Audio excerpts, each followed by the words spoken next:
দর্শক আমন্ত্রণ জানাচ্ছি আমাদের নিয়মিত আয়োজন কেমন আছে অর্থনীতি এই অনুষ্ঠানে। আমি তৌফিকুল ইসলাম খান। এই অনুষ্ঠানে কথা বলি অর্থনীতির গতির প্রকৃতি, এর সম্ভাবনা এবং চ্যালেঞ্জ নিয়ে। দর্শক, আজকে আমরা কথা বলবো যুক্তরাষ্ট্রের নতুন যে শুল্ক নীতি আছে তার কি প্রভাব বাংলাদেশের রপ্তানির জন্য রয়েছে। আমার সাথে স্টুডিওতে কথা বলবার জন্য আছেন জনাব আসিফ ইব্রাহিম, তিনি ঢাকা চেম্বার অফ কমার্সের সাবেক সভাপতি, এবং আমার সাথে আছেন ডক্টর মাহফুজ কবির, তিনি গবেষণা পরিচালক, Bangladesh institute of international and strategic studies, বিস। আপনাদের দুজনকেই অনেক ধন্যবাদ আমাদের স্টুডিওতে যোগ দেওয়ার জন্য। দর্শক, আমরা আলোচনা শুরু করবার আগে প্রতিদিনের মতো আমরা বাংলাদেশ টেলিভিশনের একটা ছোট প্রতিবেদন দেখে আসবো। প্রতিবেদন দেখে আমরা আলোচনা শুরু করছি।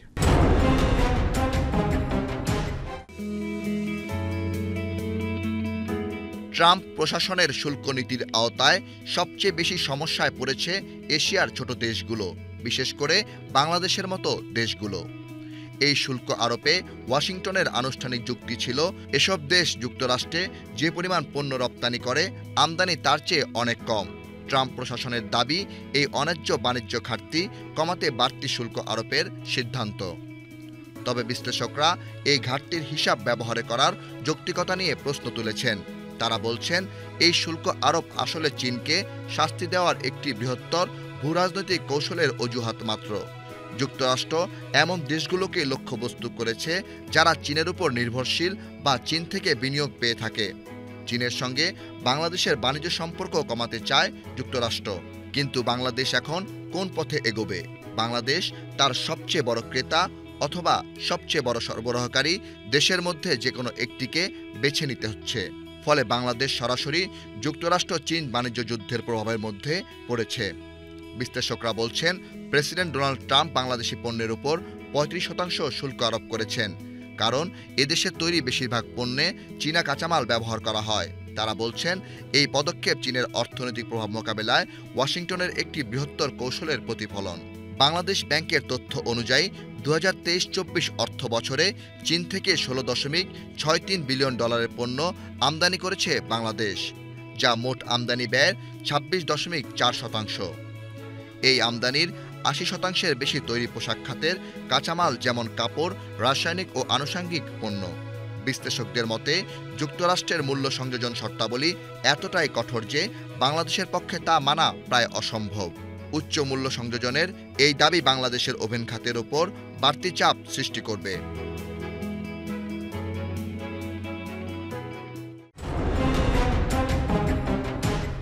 দর্শক, আপনারা প্রতিবেদনটি দেখলেন। আমরা আলোচনা শুরু করছি। আসিফ ইব্রাহিম, আপনি তো গার্মেন্টস খাতের অন্যতম বড় উদ্যোক্তাদের একজন বাংলাদেশে, এবং এখন বাংলাদেশের যেই গার্মেন্টসের যুক্তরাষ্ট্রের বাজার, একক দেশ হিসেবে যুক্তরাষ্ট্রের বাজার আমাদের জন্য সবচাইতে বড় বাজার, এবং আমাদের মোট রপ্তানিতে গার্মেন্টসও প্রায় ৮৫%-এর মতন। ফলে এইটা খুবই গুরুত্বপূর্ণ যে আমরা যুক্তরাষ্ট্রের বাজারটাকে ধরে রাখি। যুক্তরাষ্ট্রের দিক থেকে যদি চিন্তা করি, গার্মেন্টস পণ্য যেসব দেশ থেকে তারা নেন, বাংলাদেশ এখন তৃতীয় অবস্থানে আছেন। প্রথমে চীন, তারপর ভিয়েতনাম, তারপরেই বাংলাদেশ। ফলে সার্বিকভাবে এইটা একটা বড় বাজার আমাদের জন্য। নতুন শুল্ক নীতি, এটা প্রায় ৩ মাস আগে ডোনাল্ড ট্রাম্প প্রেসিডেন্ট হিসেবে আসার পরে তিনি শুল্ক নীতি ঘোষণা করেছিলেন, শুধু বাংলাদেশের জন্য না, সব দেশের জন্যই, যে নতুন করে তিনি শুল্ক আরোপ করবেন এবং দুই দেশের মধ্যে দ্বিপাক্ষিকভাবে যেই বাণিজ্য ভারসাম্য আছে সেটাকে উনি ব্যবহার করে নতুন শুল্ক বলেছেন। প্রাথমিকভাবে উনি বলেছেন বাংলাদেশের জন্য ৩৭% শুল্কের কথা। এখন আমরা গত ৩ মাসে নেগোশিয়েট করার পরে এটাকে উনি বলছেন যে ৩৫%-এর মতন হবে। এখনও আমরা এইটার পরেও আমাদের বাংলাদেশ সরকারের পক্ষ থেকে যারা নেগোশিয়েট করছেন তারা এখনও মানে যুক্তরাষ্ট্রের সাথে নেগোসিয়েশন চালিয়ে যাচ্ছেন। আপনি কি মনে করেন যে এই ৩ মাসের আলোচনার পরে বিভিন্ন দেশের সাথে যে উনি নতুন করে আবার শুল্কের হার ঘোষণা করছেন, ৩৫% বাংলাদেশের জন্য কতখানি চাপের হবে? বড় চাপের হবে, আমরা জানি, এটা বুঝতে পারছি, কিন্তু এই অতিরিক্ত ৩৫% বাংলাদেশের রপ্তানির জন্য কতখানি মানে প্রভাব ফেলবে? শুল্কটা এমন একটা সময় ইম্পোজিশন করা হলো, ৩ মাসের কথা আপনি বলেছেন, বিগত অর্থ বছরের তুলনায় এই অর্থ বছরের ২৪-২৫ অর্থ বছরের প্রথম ৯ মাসে মার্কিন যুক্তরাষ্ট্রে বাংলাদেশের তৈরি পোশাক রপ্তানি কিন্তু প্রবৃদ্ধি হয়েছে। সো সঙ্গত কারণেই যেখানে প্রবৃদ্ধি হচ্ছে সেখানে শুল্ক আরোপের বিষয়টা চলে এসছে, টাইমিংটা ভালো না। আপনি বলেছেন যে মার্কিন যুক্তরাষ্ট্র হিসাবে বাংলাদেশ তৃতীয় বৃহত্তম রপ্তানিকারক দেশ মার্কিন যুক্তরাষ্ট্রে, কিন্তু সামগ্রিকভাবে বিশ্বে একটা পর্যায়ে আমরা অবস্থান হারিয়েছিলাম, কিন্তু আবার আমরা ফেরত এসেছি। সেটা হচ্ছে দ্বিতীয় বৃহৎ গার্মেন্টস গার্মেন্টস রপ্তানিকারক দেশ চীনের পরে।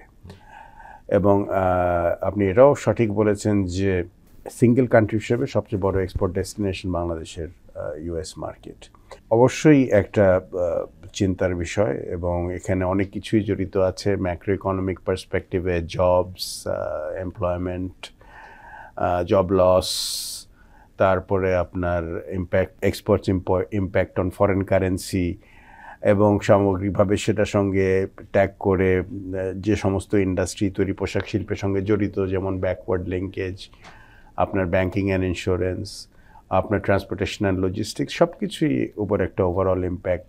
এটা তো শুধু এবং অন্যান্য এই ব্যবসার সাথে যারা যুক্ত আছেন অনেকগুলো কর্মসংস্থানের কথা আপনি আসলে বলার চেষ্টা করতেন। হ্যাঁ, শুধু কর্মসংস্থান, ম্যাক্রো ইকোনমিতে একটা ওভারঅল ইম্প্যাক্ট এটার উপর পড়বে, এ সম্পর্কে তেমন কোনো সন্দেহ নাই। বিজিএমই এর পক্ষ থেকে আপনাদের মনে আছে নিশ্চয়ই যে যখন কোভিড মহামারী আসলো তখন প্রচুর পরিমাণে অর্ডার ক্যান্সেল হয়েছিল বাংলাদেশে, এবং তখন বিজিএমই থেকে একটা পদক্ষেপ নেওয়া হয়েছিল যে সমস্ত সদস্যদের কাছে রিচ করে ইন্ডিভিজুয়াল ফ্যাক্টরির কী ক্ষতির পরিমাণ সেটা যাচাই করা।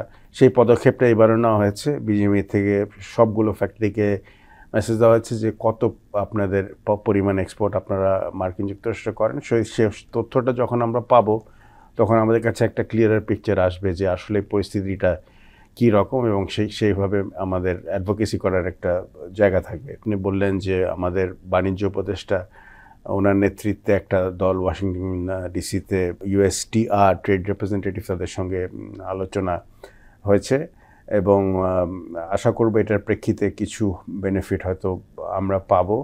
কিন্তু আরেকটা যেটা শুনলাম যে ভ্যালু এডিশনের কথাটা এখানে চলে এসছে, বিশেষ করে ওভেন গার্মেন্টের ক্ষেত্রে 40% ভ্যালু এডিশনের কথা বলা হয়েছে। মানে আমি যদি দর্শকদের বোঝার জন্য বলছি, বাংলাদেশ যদি $100 রপ্তানি করে তার মধ্যে $40 এই দেশে তৈরি হতে হবে। হ্যাঁ, $40 পরিমাণ কাঁচামাল বাংলাদেশে কাঁচামাল বা শ্রম মিলিয়ে অর্থাৎ আমি ইম্পোর্ট করতে পারবো $100 জন্য $60, বাকি $40 আমার দেশের ভেতর থেকে। সেটা আপনি নিটের ক্ষেত্রে খুব ইজিলি অ্যাচিভ করা সম্ভব, কারণ বাংলাদেশে প্রচুর পরিমাণ ব্যাকওয়ার্ড লিঙ্কেজ ইন্ডাস্ট্রি আছে ফর নিট গার্মেন্ট, নিট ফ্যাব্রিকের প্রচুর উৎপাদন হয়, কিন্তু ওভেনের ক্ষেত্রে কিন্তু আমাদের সেই রকম আগে তো এটা আরো কম ছিল, আরো কম ছিল, কিন্তু 40% রিচ করা ডিফিকাল্ট। 40% বর্তমান প্রেক্ষিতে অ্যাচিভ করা ডিফিকাল্ট। সুতরাং এটাও একটা বিষয় আছে। কিন্তু যেহেতু আমাদের মার্কিন যুক্তরাষ্ট্রের সঙ্গে ফ্রি ট্রেড এগ্রিমেন্ট নেই, এই ভ্যালুয়েশনের কথাটা তখনই আসে যখন একটা এফটিএ থাকে। যেহেতু আমাদের দ্য অনলি ফ্রেমওয়ার্ক যেটার প্রেক্ষিতে আমরা মার্কিন যুক্তরাষ্ট্রের সঙ্গে আলোচনা করে থাকি সেটা হচ্ছে টিকফা, এবং ওইটাতে ওই ফ্রেমওয়ার্কের আওতায় সরকার টু সরকার আলোচনা হয়। ওইটাতে আমরা এটা এফেক্টিভলি কতদূর অ্যাচিভ করতে পেরেছি সেটা আমাদের দেখার বিষয় আছে। অনেক দিন থেকেই বিজিএমইএ এবং বিভিন্ন সরকার চেষ্টা করেছে মার্কিন যুক্তরাষ্ট্রে যেন একটা প্রেফারেন্সিয়াল মার্কেট অ্যাক্সেস পাওয়া যায়। যে প্রেফারেন্সিয়াল মার্কেট অ্যাক্সেসটা আমরা ইউরোপিয়ান ইউনিয়ন, যদিও এটা শেষের দিকে জিএসপি এভরিথিং বা টার্মসের আওতায়, এটাও প্রায় ঘনিয়ে এসছে, সময় ঘনিয়ে এসছে যেহেতু এলডিসি গ্র্যাজুয়েশন হচ্ছে, এবং কানাডা, আপনার জাপান, অস্ট্রেলিয়া, কিছু দেশে আমরা যে শুল্ক মুক্ত সুবিধাটা পাই। মার্কিন যুক্তরাষ্ট্রে অনেক চেষ্টা হয়েছিল, অনেক সময়, অনেক বছর আগে লবিস্ট অ্যাপয়েন্টমেন্টের চেষ্টা পাই না, অনেক চেষ্টা চলেছে এটা করার জন্য। এখন যে শুল্ক দাঁড়াচ্ছে এটা হলো আমাদের, আমি যেটুক হিসাবে দেখলাম যে গত বছর আমরা প্রায় 16% মতন শুল্ক দিয়ে গার্মেন্টস পণ্য রপ্তানি করেছি। এখন এটা বেড়ে মোট দাঁড়াবে প্রায় 50%-এর উপরে। এটাই তো ধারণা করছিলাম। আমি আপনার কাছে ফেরত আসবো। আমি ডক্টর মাহফুজ কবির, অবশ্যই আসিফ ইব্রাহিমের মতন যারা উদ্যোক্তা আছেন তাদের তো সরাসরি বড় চিন্তার জায়গা আছে, কারণ এখানে তাদের ব্যবসাটা জড়িত। কিন্তু অর্থনীতির বিচার যদি করি, বিশেষত এমন একটা সময় যখন আমরা মাত্র একটু ঘুরে দাঁড়ানো শুরু করেছিলাম আমাদের বৈদেশিক লেনদেনের ভারসাম্যের দিক থেকে, ফরেন এক্সচেঞ্জ রিজার্ভের দিক থেকে, আমার যেই বিনিময় হার আছে এটাও এখন যদি আমরা বাজারমুখী করেছি, এটাকে আমরা একটা কিছুটা স্থিতিশীলতা আনতে পেরেছিলাম। এটা কি এই বর্তমান পরিস্থিতি একটা নতুন করে চ্যালেঞ্জ হবে, নাকি অনেক দেশের জন্যই তো বাড়ানো হচ্ছে, কমানো হচ্ছে? এটা সার্বিকভাবে আপনি কেমন ভাবে দেখছেন অর্থনীতির দৃষ্টিভঙ্গি থেকে? শেষে যেটা বললেন যে সবার জন্যই আসলে একটা সমস্যা, তো সবার জন্য সমস্যা হলেও কিন্তু তারা নিজেরা কিন্তু অনেকটা এগিয়ে গেছে। যদি আপনি শ্রীলঙ্কার কথা বলেন, শ্রীলঙ্কা কিন্তু 30% এসছে এবং আরও কমবে তাদেরটা। ভিয়েতনাম তো খুব ভালো করেছে, মানে সেখানে 20%-এর কথা বলা হলো, 46% যেখানে ছিল। তো এবং অন্যান্য দেশের মধ্যে আমি বলবো যে যারা বড় রপ্তানিকারক, চীন, তারা মোটামুটি একটা সমঝোতায় চলে এসছে। তাদের সঙ্গে মার্কিন যুক্তরাষ্ট্রের যে পরিমাণে বিরোধ, সেখান থেকে যে এত দ্রুত তারা একটা সমঝোতার পথে গেছে, আমি মনে করি যে এটা চীনের জন্য এখন কি পরিস্থিতি আছে? চীনের জন্য তারা কিন্তু এখনো পরিষ্কার করেনি, তবে যেহেতু সময় আছে এখনো, এর মধ্যে আরো বেশ কিছু জায়গাতে আসলে তারা একমত হবে, হয়ে একটা সমঝোতার একটা সুন্দর ভিত্তি তারা তৈরি করেছে। ভারতের সঙ্গেও নাকি হয়ে গেছে, শোনা গেছে। আর পাকিস্তানের যেটা, সেটা কিন্তু ইতিমধ্যেই সেটা কম ছিল, মানে এখনো পর্যন্ত কম আছে আর কি, 35%-এর কথা যদি চিন্তা করি সেই অর্থে। ওরা আরো বোধহয় কিছুটা করবে, তার কারণ ইতিমধ্যে পাকিস্তানের যিনি সেনাপ্রধান, তিনি হোয়াইট হাউসে বসে মিটিং করেছেন আর কি। তো এখন তিনি আবার একটা চিঠিও দিয়েছেন, যেটা হচ্ছে যে নোবেল প্রাইজের জন্য যে নমিনেশন, সেটার কপি। তো আমি মনে করি যে পাকিস্তানের সঙ্গে সুন্দর সম্পর্ক যাচ্ছে, ওইটার একটা প্রভাব হয়তো পড়তে পারে বাণিজ্যের ক্ষেত্রে। এখন রয়ে গেল কিন্তু বাংলাদেশ। একদিকে ভিয়েতনাম, শ্রীলঙ্কা, ভারত, চীন সবাই ভালো করেছে এর মধ্যে। তো আমরা আমাদের কৌশলী বলি আর যে কোনো কারণেই বলি যে আমরা কিন্তু কিছুটা পিছিয়ে গেছি, তবে এখনো পর্যন্ত আসলে সবকিছু শেষ হয়ে যায়নি, আলাপ আলোচনা চলছে, আরও চলবে সামনে। তো এই জায়গাটা আমরা চিন্তা করি, তাহলে সেক্ষেত্রে এখন একটা ঝড় যাচ্ছে, এর ফলে ইমিডিয়েটলি আসলে কি হবে সেটা কিন্তু আমরা জানি না। আমি যদি আপনাকে, মানে আপনি যে দেশগুলোর কথা বললেন, তার মানে এখন আমার 35% তো অতিরিক্ত, আমার এক্সিস্টিং যেটা আছে তার উপরে 35% হচ্ছে। তো অন্যান্য দেশের, আপনি বলছেন যে সবাই বাংলাদেশের এই যে হারটা 35%-এর নিচেই নেগোশিয়েট করতে পারছেন, কারণ আমার যে যারা মেজর প্রতিযোগী দেশ আছেন, এটাই তো আমরা বুঝতে পারছি আর কি। হ্যাঁ, আরেকটু জিনিসটি বলি, সেটা হচ্ছে যে এর মধ্যে যেটা বেজ 10%, মানে 10% যে শুল্ক, তো সেইটার একটা হিসাব নিকাশ এসছে, মানে খুব কিছু প্রাথমিক হিসাব এসছে। সেটা দেখা যাচ্ছে যে আসলে যেটা ছিল প্রায় 16%-এর মতো, সেটা 21%-এর উপরে চলে গেছেন গড় যে শুল্ক। তো এখন এটা কিভাবে হলো? আপনি যদি পুরো ট্যারিফের রেঞ্জটা দেখেন, মানে 8 যেটা ডিজিট সেই লেভেলে, তাহলে সেক্ষেত্রে বেশ কিছু পণ্যের ক্ষেত্রে আছে 0 শুল্ক, কিছু আছে 10%-এর নিচে শুল্ক, এইভাবে করে 10%-এর উপরে আছে কিছু। তো সব বাদ এখন ন্যূনতম শুল্ক হবে 10%। তার মানে হলো যেগুলোতে শুল্ক ছিল না বা কম ছিল, সেগুলো 10% দিয়ে সেইভাবে করে কিন্তু যে হিসাবটা এসছে সেটা হলো 21%, মানে গড়ে সেটা বাংলাদেশের জন্য 21%-এর উপরে চলে গেছে। তো এখন এটা হলো এই শুল্ক ঘোষণার পরে, হ্যাঁ। তো সুতরাং এই একটা ঝামেলা কিন্তু অলরেডি হয়ে গেছে। তো এখন এরপরে আসলে কি দাঁড়ায়, সেগুলো একটা চিন্তার বিষয়। আমার কাছে মনে হচ্ছে যে এরপরে যেটা দাঁড়াবে সেটা হলো, সেটার সঙ্গে এই 10%টা একটু মাইনাস করে দিতে হবে। আচ্ছা, এখন আপনি যে প্রশ্নটা করেছেন যে বাংলাদেশের যে ম্যাক্রো ইকোনমিক স্ট্যাবিলিটি, ডেফিনেটলি এর মধ্যেই কিন্তু একটা আশঙ্কা তৈরি হয়ে গেছে যে কি অবস্থা দাঁড়াবে।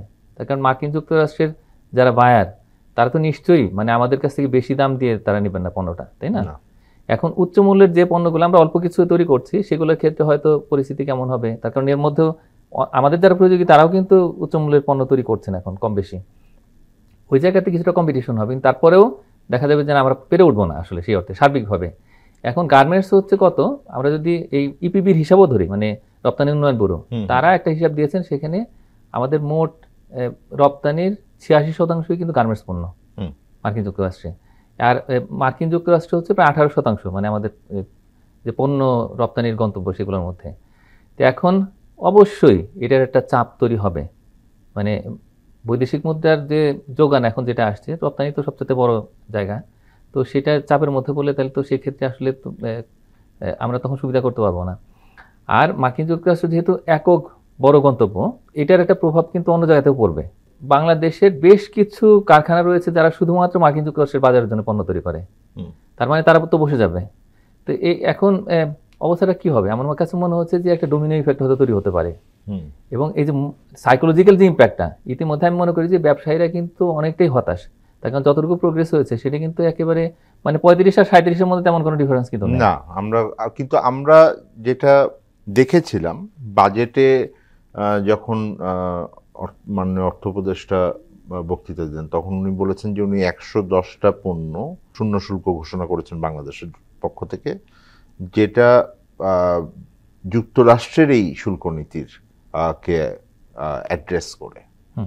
সুতরাং যুক্তরাষ্ট্র থেকে আমরা সেই পণ্যগুলো আনবো এবং এটা শুল্কমুক্তভাবে যেন আনতে পারি, সেই অফারটা বাংলাদেশের ছিল। কিন্তু এটা খুব একটা কাজ করেনি তা বলছে না। আমার কাছে মনে হয় যে যা কিছু আমরা প্রস্তাব দিয়েছি তাদের কাছে, সেগুলো অন্যদের তুলনায় কিন্তু কম আকর্ষণীয়। এই কারণে আমাদেরটা খুব একটা বিবেচিত হয়নি। এখন 100টাই হোক আর যাই হোক না কেন, তো এটা একটা বিষয়। আরেকটা হচ্ছে যে আমরা নেগোসিয়েশন তো মাত্র শুরু করেছি। সেই অর্থে আগে যেগুলো ছিল সেগুলো অনেকটাই ফর্মাল ভিজিট এবং সেখানে একটু হাই হ্যালো করা, আমার কাছে অতটুকুই মনে হয়েছে। যার ফলে আমাদের আপনার কাছ থেকে এই নেগোসিয়েশনের বিষয়টি আরেকটু বিস্তারিত শুনবো। একটা ছোট বিরতি নিয়ে আসছি। দর্শক, একটা ছোট বিরতিতে যাচ্ছি। যুক্তরাষ্ট্রের শুল্ক নীতি বাংলাদেশের অর্থনীতি, এর রপ্তানি এবং আমাদের সার্বিক কর্মসংস্থানের জন্য খুবই গুরুত্বপূর্ণ। এই বিষয়ে আমরা আলোচনা করছি। বিরতির পর আবার ফিরছি।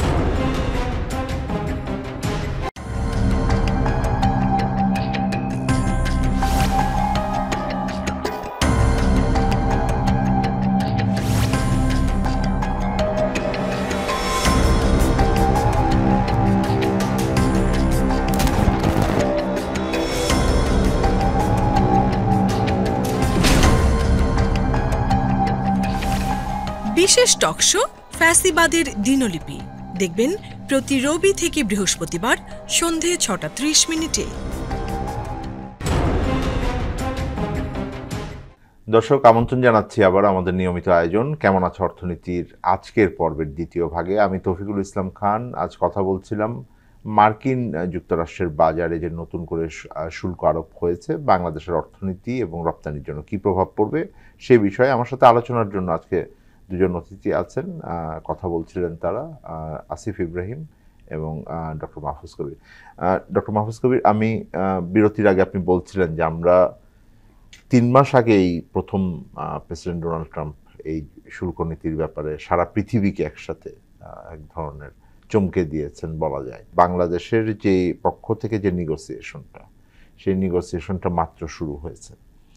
তো এই পর্যায়ে আপনি মানে বাংলাদেশ নেগোসিয়েশনটা কোথায় আছে এবং কি কতটুকু আসলো যদি বলতেন। প্রথমে ধারণা করছিলাম যে মাননীয় প্রধান উপদেষ্টা যেহেতু একটা চিঠি দিয়েছেন ডোনাল্ড ট্রাম্পকে, এবং সেই চিঠির মধ্যে কিন্তু পরিষ্কার একটা প্রস্তাব ছিল আর কি, যে বাংলাদেশ কতটুকু আসলে কর কমাবে, মানে শুল্ক যেটুকু কমাবে সেগুলো, এবং পণ্যের কথা বলে দিয়েছিল যে এই যে বিশেষ করে medical equipment, gas cylinder, semiconductor, তো এগুলোর ক্ষেত্রে একটা প্রেফারেন্সের কথা বলা হয়েছিল, এবং নন ট্যারিফ ব্যারিয়ার যেগুলো কীভাবে অ্যাড্রেস করবেন সেগুলো কিন্তু মোটামুটিভাবে একটা ধারণা দিয়েছিলেন।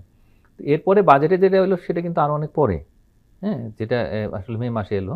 তো এখন এই প্রস্তাবগুলো যেগুলো ছিল সেগুলো আমার কাছে মনে হয়েছে যে এটা হয়তো তারা বিবেচনা করবে। তা বাংলাদেশের মাথায় আরেকটা চিন্তা ছিল, সেটা হচ্ছে যে ডোনাল্ড ট্রাম্পকে যেভাবে আমরা চিনি বা সারা পৃথিবী যেভাবে জানে, তো সেইখান থেকে আমাদের মোটামুটি একটা বেনিফিট অফ ডাউটের কথা চিন্তা করছিলাম আমরা, যে ঠিক আছে হয়তো এটা আস্তে আস্তে এটা ঠিক হয়ে যেতে পারে, অথবা যেটা হতে পারে সেটা হচ্ছে অন্যান্য দেশও যাবে, আমাদের মতো আরো অনেক দেশ আছে, তো তাদের যা হবে আমাদের তাই হবে, এরকম একটা মানে আমরা একটু নিয়তির উপরে ছেড়ে দিই অনেকটাই। আমার মনে হয় কি যে এটাও একটা কৌশল কিন্তু, যে ওনারা কি করছে দেখি বুঝি তারপরে আমরা অগ্রসর হই। আবার আরেকটা ঘটনা ঘটেছে, সেটা হলো যে কিছু কিছু দেশ এরকম একটা হুমকির মতো একটা ভাষা প্রয়োগ করেছে, তো সেইখান থেকে মনে হয়েছে যে না হয়তো এগুলো হলে কিছু একটা হবে, কিন্তু মার্কিন যুক্তরাষ্ট্রের সাথে এভাবে হয় না, তাই না? তাদের সঙ্গে খুবই কৌশলী হয়ে খুবই গুছিয়ে কিন্তু একটা অবস্থান নিতে হবে। এবং ভালো হতো যদি আমরা শুরুর থেকেই, যে এখন যে মিটিংয়ে বসছি, তো এটা আমরা আরও 2 মাস আগে করতে পারতাম, বা অন্তত 1 মাস আগে যদি করতে পারতাম, তাহলে কিন্তু আমাদের যারা মূল প্রতিযোগী তারা যেভাবে এগিয়ে গেছে আমরা কিন্তু সেরকম করে এগিয়ে যেতে পারতাম। তো আমরা সেরকমভাবে অগ্রসর হইনি। এখন যেটা হচ্ছে আমি মনে করি সেটাও ভালো, ঠিক আছে, কিন্তু এই জায়গাতেও আমরা যতটুকু দেখেছি সেটা হলো যে ওনারা সবাই কিন্তু ইলেকট্রনিক ডিভাইস নিয়ে বসছেন, কম্পিউটার নিয়ে বসছেন, আমরা বসেছি পেপার নিয়ে, এবং ওরা যেটা বলে আমরা কি করি আবার কাগজে কলমে দেখি।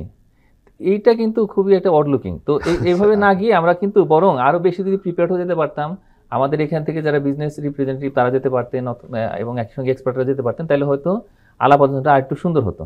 আচ্ছা, আমি আলাপ আলোচনা করছি সেই বিষয়ে। নেগোসিয়েশন তো চলছে আসিফ ইব্রাহিম। একটা হলো যে 1 আগস্ট পর্যন্ত এটাকে মুলতবি রাখা হয়েছে এবং বাংলাদেশের সাথে যুক্তরাষ্ট্রের আলোচনা চলছে। এই 3 মাসের ভেতরে, যেটা জুলাই মাসের 9 তারিখে 3 মাস হলো, এর ভেতরে আপনার নেগোসিয়েশনের জন্য সরকারের পক্ষ থেকে এবং আপনাদের সাথে মিলে প্রস্তুতির জায়গাগুলো বা কৌশল নির্ধারণের জায়গাগুলোকে যদি বলেন, বা এখন যে নেগোসিয়েশন হচ্ছে কি কৌশলে আমরা আছি আর কি আপনারা জানতে পারছেন? মাহফুজ সাহেব তো বললেনই যে যদি এই যে প্রতিনিধি দল ওয়াশিংটনে গেছে, সেখানে যদি ব্যবসায়ী সম্প্রদায়ের প্রতিনিধি অন্তত পক্ষে, যেহেতু সবচেয়ে বড় স্টেক হোল্ডার বিজিএমের সভাপতি মহোদয় যদি থাকতেন, হয়তো সরকারের হাত আরও শক্তিশালী হতো নেগোসিয়েশনের ক্ষেত্রে। তো বিজিএমএ প্রেসিডেন্ট, আপনি যেহেতু কথাটা তুললেন, উনি কিন্তু কয়েকদিন আগেই উনি বলেছেন যে এই প্রস্তুতির ক্ষেত্রে প্রাইভেট সেক্টরের সঙ্গে, বিশেষ করে বিজিএমই এর সঙ্গে যে ধরনের আলোচনার প্রত্যাশা ছিল প্রাইভেট সেক্টরের পক্ষ থেকে, সেই ধরনের আলোচনা বিজিএমই প্রেসিডেন্ট উনি দেখতে পাননি। আপনাদের যারা উদ্যোক্তা আছেন তারা যুক্তরাষ্ট্রের বাজারে সবচাইতে বড় মানে গ্রাহক মানে পাঠান, কিন্তু বিকেএমই এরও বেশ কিছু ওনাদের সাথেও কি বসা হয়েছে কিনা আপনি জানেন কিনা? না, সেটার ব্যাপারে আমি খুব একটা জানি না। তবে বিজিএমই এর সঙ্গে যে পর্যায়ে আলোচনা হয়েছে, কিন্তু সেটা যাওয়ার আগে এই বিগত, আমি বলবো যে লাস্ট 3 উইকস ধরে, জুন মাসের শেষে আমার মনে আছে যে জুনের শেষের থেকে বেশ কয়েকবার দফায় দফায় মিটিং হয়েছে। বাণিজ্য মন্ত্রণালয়ে তখন উপদেষ্টা মহোদয় ডেকেছেন এবং সচিব মহোদয়রা ছিলেন সেখানে। ব্যবসা মানে প্রাইভেট সেক্টর এঙ্গেজমেন্টটা একটু আগের থেকে হলে ভালো হতো, যেটা মাহফুজ সাহেব বললেন, তাহলে হয়তো আমাদের প্রিপারেশনটা আর একটু বেটার হতো বলে আমি মনে করি। সব সরকারি আমলেই কিন্তু যখনই WTO মিনিস্টেরিয়াল হয়েছে, সেখানে কিন্তু ব্যক্তি খাতের প্রতিনিধিরা সবসময় ছিলেন। আগের আলোচনাও লেবার ইস্যুতে আলোচনা হয়েছে। আমার মনে আছে যখন টিকফা, এটা ব্যক্তিগত একটা যখন আমি 11-12 সালে ঢাকা চেম্বারের সভাপতি ছিলেন, তখন মার্কিন রাষ্ট্রদূত ছিলেন ড্যান ডাব্লিউ মোজেনা, তখন এই টিকফা নিয়ে একটা সবার ভিতরে একটা ভয় ছিল যে কী ব্যাপার, টিকফা দিলে কি হয়, এই হয়। তখন আমি উদ্যোগ নিয়ে বলেছিলাম এটা একটা ফ্রেমওয়ার্ক এগ্রিমেন্ট, এটার মাধ্যমে মার্কিন যুক্তরাষ্ট্রের সঙ্গে আমাদের একটা ট্রেড আলোচনা করার একটা ফ্রেমওয়ার্ক আমরা উন্মোচন করতে পারি। তো যাই হোক, তারপরে আলটিমেটলি টিকফা হয়েছে এবং বেশ কয়েকটা রাউন্ড হয়েছে টিকফার সঙ্গে। তো আমি মনে করি প্রাইভেট সেক্টর এঙ্গেজমেন্টটা থাকা জরুরি এবং বিগত অভিজ্ঞতা তাই বলে। সুতরাং আশা করব যে যদি এই প্রক্রিয়াটা অব্যাহত থাকে, ভবিষ্যতে যেন আমাদের এঙ্গেজমেন্টটা আরও শক্তিশালীভাবে আমরা করতে পারি, সেই সুযোগ যদি আমাদের দেওয়া হয়। আমরা সবসময় সরকারের সহায়ক পক্ষ হিসেবে কাজ করতে চাই এবং আমরা মনে করি যে আমাদের ইনভলভ করলে হয়তো we may get some better inputs, যেটা হয়তো যে পার্সপেক্টিভটা হয়তো সরকার তাদের পক্ষ থেকে দেখতে পান না, কিংবা প্র্যাকটিক্যাল ফিল্ড লেভেলে কি কি ইমপ্লিকেশনসগুলো আছে, এটার বেটার পিকচার হয়তো আমরা দিতে পারি। মাহফুজ কবির, আপনাকে মানে যে জিজ্ঞেস করি, উনি আসিফ ইব্রাহিম বলছিলেন যে টিকফা একটা আমাদের ফ্রেমওয়ার্ক আছে, যে বা একটা সেই অর্থে একটা প্ল্যাটফর্ম আছে যেখানে আমরা যুক্তরাষ্ট্রের সাথে বাণিজ্য এবং ইনভেস্টমেন্ট বিষয়ে আলোচনা করতে পারি। এবং ডোনাল্ড ট্রাম্পের যেই অ্যাপ্রোচটা, সেইটা অনেক ক্ষেত্রে কিন্তু ইনভেস্টমেন্ট ট্রেড এক ধরনের মিলানো অ্যাপ্রোচ আর কি। আমি মানে এটাকে শুধুমাত্র উনি ট্রেড হিসেবে দেখছেন তা না, অনেকে এটা নিয়ে ইনভেস্টমেন্টের ভিতরেও আছেন। এবং একটা বড় জায়গা কি সেইটা হতে পারে কিনা আমাদের, যেখানে আমরা আলোচনাটাকে নিয়ে যেতে পারি, নাকি এখন আমরা ইউএসের সাথে সরাসরি দ্বিপাক্ষিকভাবে আলোচনার ভিতরে আছি, এইটাই আমাদের জন্য বেস্ট রাস্তা কিনা আর কি? ফার আগে কিন্তু টিফা ছিল, মানে 2005-6-7 দিকে, হ্যাঁ, তখন কিন্তু রাউন্ডস অফ নেগোসিয়েশন কিন্তু হচ্ছিল আর কি, হ্যাঁ। এবং এরপরে এটা করতে করতে কিন্তু আরও বেশ কিছুটা সময় আমরা পার করেছি, যে 2013-তে আমরা সাইন করলাম। তো এরপরেও আমাদের একটা বড় সুযোগ ছিল কিন্তু একটা ফ্রি ট্রেড এগ্রিমেন্টের, হ্যাঁ, এবং সেটা নিয়ে কথাবার্তা হচ্ছিল যে মে মাসেও কিন্তু আমরা কথাবার্তা বললাম যে একটা মুক্ত বাণিজ্য চুক্তি করবো মার্কিন যুক্তরাষ্ট্রের সাথে। হঠাৎ করে সেটা আবার কোথায় হারিয়ে গেল।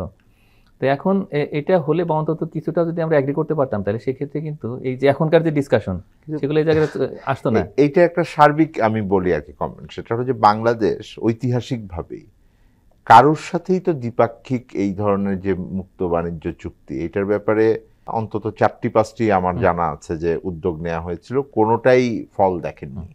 এবং এটা 1-2 বছরের ব্যাপার না, এটা গত 10 সবচেয়ে কাছাকাছি গিয়েছিল শ্রীলঙ্কার সাথে। শ্রীলঙ্কার সাথে আমি মালয়েশিয়ার কথা শুনেছিলাম, আমরা মাঝখানে সিঙ্গাপুরের কথা শুনলাম, এরকম আমরা 3-4টি জায়গার কথা, ভুটানের সাথে চলছিল। তো আমরা ওইটা করতে পারি না, এইটার মানে কি এখন আমাদের একটা রিয়েলাইজেশন আসা উচিত যে আমরা এই বিষয়গুলোকে এখন গুরুত্ব দেওয়া, কারণ আগে আমরা যে WTO ফ্রেমওয়ার্কের ভিতরে ছিলাম বিশ্ব বাণিজ্য সংস্থার, এটা তো কাজ করছে না। আমি এই বিষয়টায় ফেরে আসবো আপনার কাছে, জানতে চাইবো, একটা ছোট বিরতিতে যাচ্ছি।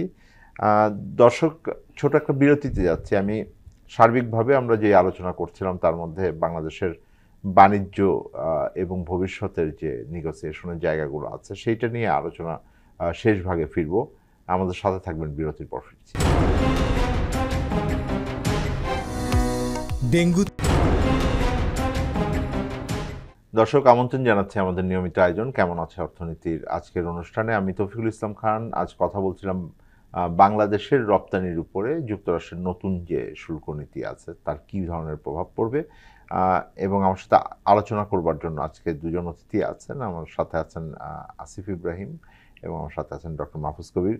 ডক্টর মাহফুজ কবির, আমরা বিরতির আগে আলোচনা করছিলাম যে এই যুক্তরাষ্ট্রের যে সাথে যে বর্তমান পরিস্থিতি, এইটাকে বিবেচনায় নিয়ে আমরা দ্বিপাক্ষিক বাণিজ্য নেগোসিয়েশনের জন্য আমাদের সার্বিক প্রস্তুতির বিষয়গুলোকে এখন মানে আবার ঢেলে সাজানো বা আরেকটু গুরুত্ব দেওয়ার প্রয়োজন অনুভব করছেন কি? আমরা অন্তত একটা যদি মেসেজ দিতে পারি যে আমরা খুবই সিরিয়াস, মানে মার্কিন যুক্তরাষ্ট্রের সাথে বাণিজ্য বিনিয়োগের সম্পর্ক বৃদ্ধির ক্ষেত্রে, সেটা কিন্তু একটা বিষয়। মানে এখনই আমরা একটা সিদ্ধান্তে উপনীত হয়ে গেলাম সেটাই কাজ করলে বিষয়টা এরকম নয়।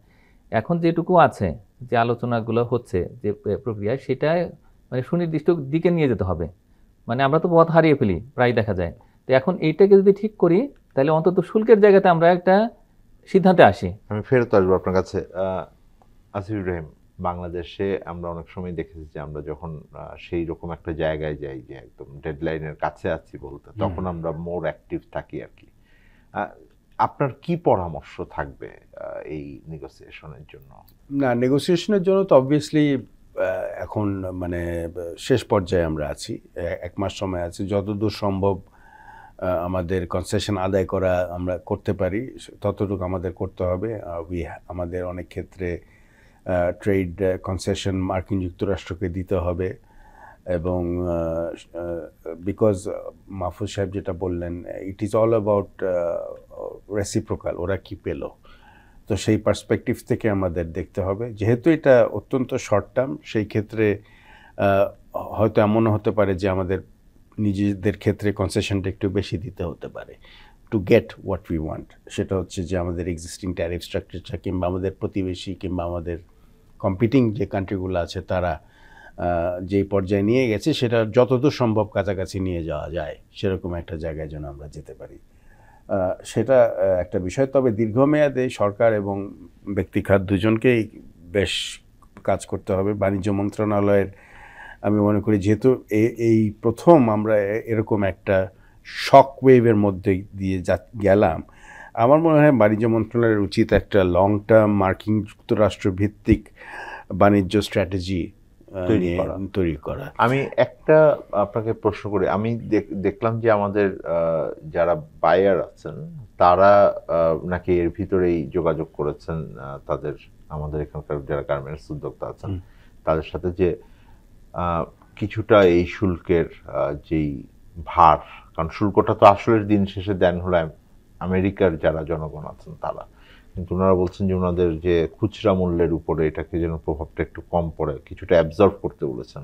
আসলে ওই স্পেসটা কি আমাদের আছে যে আমরা কিছুটা অ্যাবজর্ব করতে পারি?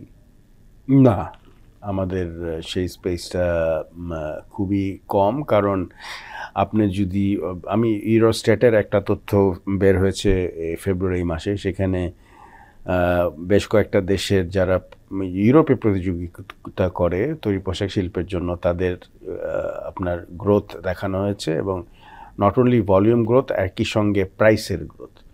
তো সেই তুলনায় বাংলাদেশের যে প্রাইসের গ্রোথটা হয়েছে সেটা সর্বনিম্ন প্রতিযোগী দেশের তুলনায়। এটা মানে হিস্টোরিক্যালি আমাদের কিছু দুর্বলতা আছে, এটা স্বীকার করে নেওয়াটাই উত্তম। সেটা হচ্ছে যে নেগোসিয়েশনের ক্ষেত্রে আমরা কিন্তু বরাবরই একটু দুর্বল জায়গায় সবসময় ছিলাম এবং এখনও আছি। এই জায়গাতে আমাদের দক্ষতা অবশ্যই অর্জন করতে হবে।